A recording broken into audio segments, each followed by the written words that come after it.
ଓମ୍ ସାଇରାମ। ଆଜିର ସାଇ ସନ୍ଦେଶରେ ବାବା କହୁଛନ୍ତି, ମୋର ପ୍ରିୟ ସନ୍ତାନ, ତୁମେ ସବୁବେଳେ ପଛକୁ କ'ଣ ପାଇଁ ଯାଉଛ? ସବୁବେଳେ ଆଗକୁ ଯିବାକୁ ଚେଷ୍ଟା କର। ସବୁବେଳେ ତୁମେ ଖାଲି ପଛଘୁଞ୍ଚା ଦେଉଛ। ସବୁବେଳେ ମନ ବି ଅସ୍ଥିର ରହୁଛି। ତୁମେ କ'ଣ ଉନ୍ନତି କରିବାକୁ ଚାହୁଁନ?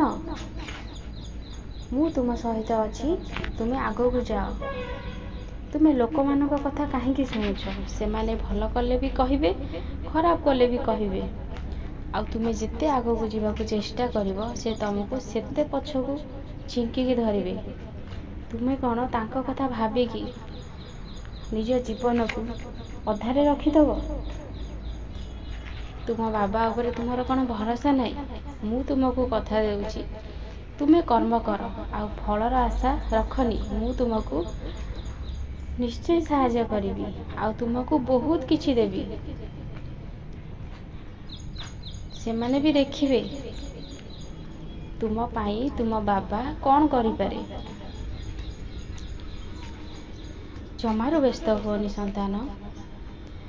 ଜୀବନରେ ଯେତେବେଳେ ଖରାପ ସମୟ ଆସିଥାଏ ନା, ସେତେବେଳେ ତୁମେ ଭାବ କି ବାବା, ଏ ଜୀବନର ଏଇଠି ସବୁ କିଛି ଶେଷ ହିଁ ହେଇଯାଇଛି, କିଛି ଭଲ ହିଁ ଲାଗୁନି।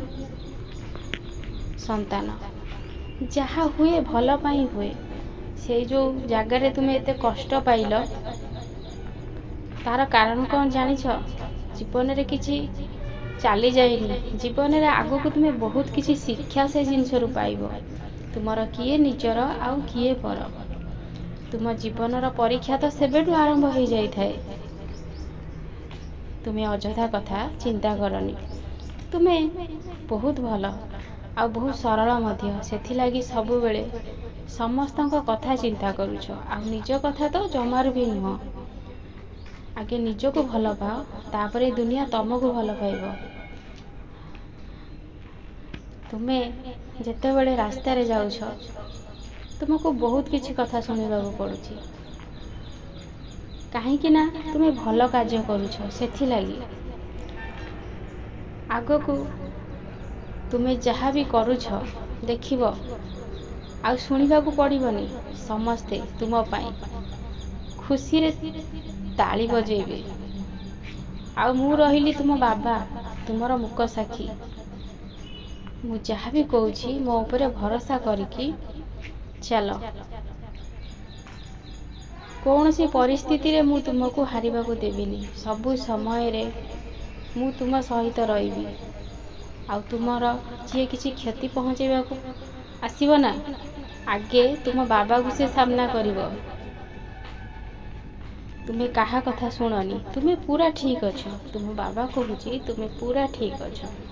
ସେଥିଲାଗି ମନରୁ ଏମିତି ଚିନ୍ତାଧାରା ବାହାର କରିଦିଅ, ଆଉ ସବୁବେଳେ ଆଗକୁ ବଢ଼ିବାକୁ ଚେଷ୍ଟା କର। ଜୀବନରେ ବହୁ ସଂଘର୍ଷ କରିବାକୁ ପଡ଼ିଥାଏ। ଖାଲି ସାଙ୍ଗେ ସାଙ୍ଗେ କାହାକୁ ଖୁସି ମିଳିନଥାଏ, ଆଉ ଫଳ ପ୍ରାପ୍ତି ବି ମିଳିନଥାଏ। ବହୁତ ଧୈର୍ଯ୍ୟ, ବହୁତ କଷ୍ଟ, ବହୁତ ସଂଘର୍ଷ ପରେ ମଣିଷ ତା ଜୀବନରେ ସୁଖ ପ୍ରାପ୍ତି କରିଥାଏ। ସେଥିଲାଗି ତୁମକୁ ସବୁଦିନ ଗୋଟେ ଲେଖା ଅଧ୍ୟାୟ ସାଇ ସଚ୍ଚରିତ୍ର ପାଠ କରିବାକୁ ପଡ଼ିବ। ମୋ କଥା ଉପରେ ଭରସା ରଖ, ଆଉ ତୁମେ ନିଜ କାର୍ଯ୍ୟରେ ଲାଗି ପଡ଼। ଆଜି ସନ୍ଧ୍ୟା ବେଳକୁ ତୁମ ଘର ପାଖରେ ତ ସାଇ ମନ୍ଦିର ଅଛି। ଆଜି ସନ୍ଧ୍ୟା ବେଳକୁ ତୁମ ବାବାକୁ ତୁମେ ଦେଖା କରିବାକୁ ନିଶ୍ଚୟ ଆସିବ। ଏକଥା ତୁମ ବାବା କାହିଁକି କହୁଛନ୍ତି? ତୁମେ ସେଇଠି ଆସିଲେ ଜାଣିପାରିବ ତୁମର ଅନୁଭୂତି କ'ଣ। ବାବା ତୁମକୁ କାହିଁକି ଡାକୁଛନ୍ତି? ଏବେ ତୁମେ ଯାଅ, ତୁମ କର୍ମରେ ଲାଗି ପଡ଼। ଅଳସୁଆ ହୁଅନି ମୋର ସନ୍ତାନ। ମୋ ଆଶୀର୍ବାଦ ସବୁବେଳେ ତୁମ ସହିତ ଅଛି। ବହୁତ ଖୁସିରେ ରହିବ, ବହୁତ ହସ। ମଣିଷ ଜୀବନ ମିଳିଛି, ସବୁବେଳେ ଖୁସିରେ ରହିବାକୁ ଚେଷ୍ଟା କର। ଓମ୍ ସାଇରାମ।